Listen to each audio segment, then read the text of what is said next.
ko nga ngayong umalis si Bebo dahil kailangan na naming mamili ng mga gamit na ipaparaffle namin sa Pasko. Pasko, kapuyatan ko, antok na antok pa talaga ako. Isipan ko muna nga magpa-car wash dahil kawawa naman yung sasakyan ko, tinubuan na ng punso sa sobrang dumi. Anak syuta, bubugal niya yung ngalti. Nakakaya na kasi siyang ipark sa SM, kalupa kong sa Laula-Rugo. Dahil medyo matagal nga yung paglilinis ng sasakyan, sinabi ko sa kanya kung gusto niya kumain muna kami dahil meron namang tabing karinderya dito. Sabi nga ni Bebo, nakakain na daw siya dito at masarap nga daw yung food. Hingi mo na nga ako ng sabo dahil medyo umuulan ngayon at perfect na perfect talaga tong papaitan nila. Una nga dumating yung order ni Bebo na liempo. Hindi naman nga halata na gutom siya dahil hindi niya na nahintay yung order ko. Pero maya-maya din naman dumating na yung order ko at long silog nga yung in-order ko. Medyo nag-crave talaga ako sa longganisang kalumpit ngayon. Nanghingi pa nga ako ng kamatis dahil paborito ko talaga tong umagahan. Kaya lang buong araw niyan amoy bawang yung hininga ko. Kumakain na nga kami, tumambay lang kami dito sa kubo malapit sa car washan. Medyo matagal kasing linisin yung sasakyan, gawa nga nang hindi pa ako nagpapa-car wash ng ilang araw na. Ilang araw na din kasi sunod-sunod nag-uulan. Matapos ng i-car wash yung sasakyan, rugo gabi na.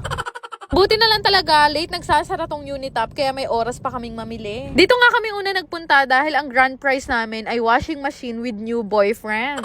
Kaya naman sa mga walang jowa dyan, ito na ang pagkakataon yung humabol hanggang Pasko. Aling may dryer na nga yung napili ko para bongga ang paglalaba. At nung may napili na nga ako, nag-ikot-ikot pa ulit kami ni Bebo dahil marami pa akong bibilhin. Sunod nga ay dumiretso kami dito sa mga electric fan. Siyempre naman hindi pwedeng mawala ang mga electric fan tuwing raffle. Shoutout ko na rin pala tong sa atin na nakakilala sa akin. Ganap na rin kami ng iba pang pa-price katulad nitong kalan. Ito nga dumating tong si Kuya at inassist niya kami doon sa mga electric fan na binibili namin. Bawat appliances nga na nabibili namin, binibigyan nila kami ng ticket para ito na lang daw yung ibibigay namin mamaya sa cashier. Karami kong ticket, bala mo konduktor ko. Kaya maya nga naisipan ko mamili ng mga planggana. Natok-katok pa talaga yan ni Bebo para malaman niya kung matibay. Actually, napakadami ko nang na-order ng mga price para sa kanila. Pero dinagdagan ko pa talaga ng maraming planggana para ganahan sila maglaba. Pinili nga namin yung matibay talaga kahit medyo pricey. Para kahit ibalibag nila yan sa asawa nila, hindi mabibiyak. Sunod naman namili ako ng mga grocery na worth 1,000 pesos. Dahil meron akong price na 1K worth of grocery with sugar daddy. Char. Diyos ko, maswelo yung makakakuha nito dahil ito na ang mag-aahon sa kahirapan. Paborida rin dara ko.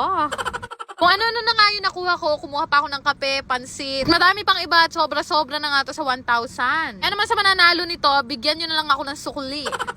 Bebo nga naisipan niyang bumili nito dahil okay din daw tong iparaffle. Sko, medyo nai-stress pa nga kami nung lagay na yan dahil hindi pa namin alam kung ano pa yung mga bibilhin namin. Pero sabi ko sa kanya, meron pa naman kaming time at araw para maghanap pa at mag-isip kung ano pa yung pwede naming ipamigay. Binayaran na muna namin yung mga pinamili naming appliances kanina at itong mga grocery na bili namin. Naku, tuwang-tuwa nga ako dito sa mga nagtatrabaho dito sa Unitap Baliwag. Alam nyo ba, napakababait ng mga yan at super sila kung mag-assist sa amin. Tinek na nga yan kanina bago ilagay sa kahon. Tapos nung pauwi na kami, chinek pa ulit para daw walang issue. Ikaw lang talaga'y mahilig sa issue, char. Tuwang-tuwa nga ang puso ko dahil dati pangarap ko lang drugo manalo sa raffle. Pero ngayon ako na yung nagpapa-raffle. Tapos tinawagan ko na nga rin sila nanay at tatay kasama yung mga kapatid ko na kumain muna kami dito sa San Luis. Nawagan ko kasi kanina si nanay at tatay, napuntahan kami sa Unitap dahil hindi kakasya yung mga pinamili namin sa kotse. Sakto naman hindi pa daw sila nakakapag-dinner at kaming dalawa naman ni Bebo ay gutom na kaya dito na kami naghapunan. Sko, karakal ko hapangan. After nga namin kumain, umuwi na rin naman kami dito sa Pampanga. Pagkababa nga namin, ito nga sa H2 nagulat ako, nagbubuhat Ay go, first time yan. Mamaya kanyan, manghihingi na siya ng 500. Naku, tuwang-tuwa nga sa akin sila nanay at tatay dahil marami daw akong mapapasaya ngayong Pasko. Habang nag-aayos nga kami ng mga pinamili namin, meron naman dumating na isang grupo na nangangaroling. Sabi tawang-tawa ako sa mga to kasi napakasaya nila mga aroling. Parang kakagaling lang sa inuman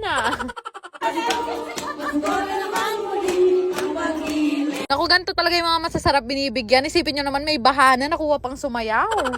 Kasi sobrang galing nga nila, parang gusto ko na ibigay yung washing machine na binili ko kanina. Char.